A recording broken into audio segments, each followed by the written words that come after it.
ఒక productive Sunday ఎలా ఉంటుందో ఈ వ్లాగ్లో చూసేయండి. Hello darlings, welcome to day 13 until we reach 25కి.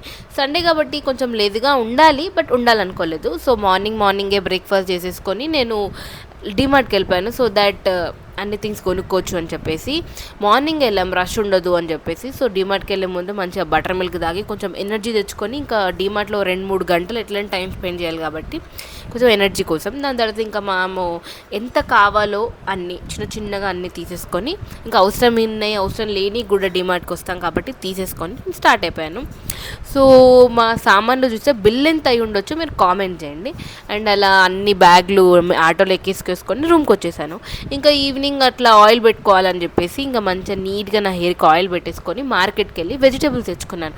అలాగే డిన్నర్ మంచిగా ఎగ్ ఫ్రైడ్ రైస్ కదా, చికెన్ ఫ్రైడ్ రైస్ అనుకుంటా, దాన్ని తినేసి డేని కంప్లీట్ చేసి ఆర్సీబీ విక్టరీ తోటి హ్యాపీగా పడుకున్నాను. Thanks for